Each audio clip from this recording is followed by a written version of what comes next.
Hello friends, hope you are doing well. Friends, कर्मा क्या है? कर्मा को लेकर के सब लोगों की एक अलग अलग विचारधारा है। अलग अलग विषय में हम इसको समझने की कोशिश करते हैं, अलग अलग फ़िलॉसफी के अकॉर्डिंगली। बात पर एक ही है, सारा धर्म, सारा फ़िलॉसफीज़ एक ही निष्कर्ष पे निकलती है कि कर्मा क्या है ना।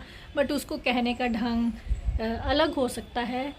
बट वो कह क्या सब रहे हैं, एक ही बात कह रहे हैं। एक्चुअल में समझने का ढंग सबका बहुत डिफरेंट है। हम अपनी समझ के अकॉर्डिंगली इस चीज़ को समझते हैं। जिसकी समझ जितनी होती है वो उतना ही उसको समझ पाता है। तो फ्रेंड्स, कर्मा जो है वो कोई सज़ा नहीं है। भगवान कभी अपने बच्चों को सज़ा नहीं दे सकता है। वो दयालु है, वो परम दयालु है। वो तो बल्कि बच्चों को बचाता है, अपने बच्चों को बचाता है। उनको वो सब कुछ देता है जो उसके जीवन के लिए ज़रूरी है। पर हमारी समझ जो है यहाँ पे डिफरेंट है। एक्चुअल में क्या है कि हम जब कर्मा की बात करते हैं तो हमारे कुछ पास्ट लाइफ टाइम्स के कुछ ऐसे लेसन्स हैं, कुछ ऐसी लर्निंग्स हैं जिन्हें कि हम पूरा करने के लिए आए हुए हैं। तो इसलिए बहुत ही धैर्य से अपने प्रेजेंट मोमेंट को समझें, उसको एनालाइज़ करें। मेरा प्रेजेंट मोमेंट कैसा है? अगर मैं बहुत खुश हूँ, मैं सर्वसंपन्न हूँ, तो मैं इस समय में ऐसे कौन से कार्य कर रहा हूँ कि जीवन भर और हमेशा अपनी लाइफ में जब भी मैं बर्थ लूँ तो मैं हमेशा जो है संपन्नता के साथ ही आऊँ।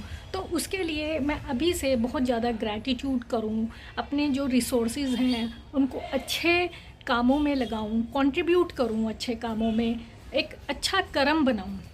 और अगर कमी है तो हो सकता है इसमें मैंने कोई लेसन लेना हो पिछले लाइफ टाइम का। शायद मैं ग्रैटिट्यूड ना कर पाया हूँ, पिछले लाइफ टाइम में मुझे शायद मौका ही ना मिला हो और मेरी जर्नी ख़त्म हो गई हो। तो इसलिए इस भगवान कितना दयालु है कि वो मुझे शायद इस प्रॉब्लम के ज़रिए मुझे याद कराना चाह रहा है कि मैं ग्रैटिट्यूड करूँ, मैं अप्रिशिएट करूँ, मैं प्रेज़ करूँ, मैं अपनी लाइफ को बहुत अप्रिशिएट करूँ, इसका शुक्राना करूँ, जितना कुछ है मेरे पास उसका शुक्राना करूँ। तो वो एक कि हम करते क्या हैं, हम सिर्फ कलपते हैं या हम सिर्फ शिकायतें करते हैं, हम लोगों को ब्लेम करते हैं, हम ये कर्म करते हैं या हम ये कर्म करते हैं कि मैं शुक्राना करूं, हर दिन को किसी अच्छे काम में लगाऊं, हर दिन मैं अच्छे काम करूं, शुक्राना करूं, अप्रिशिएट करूं।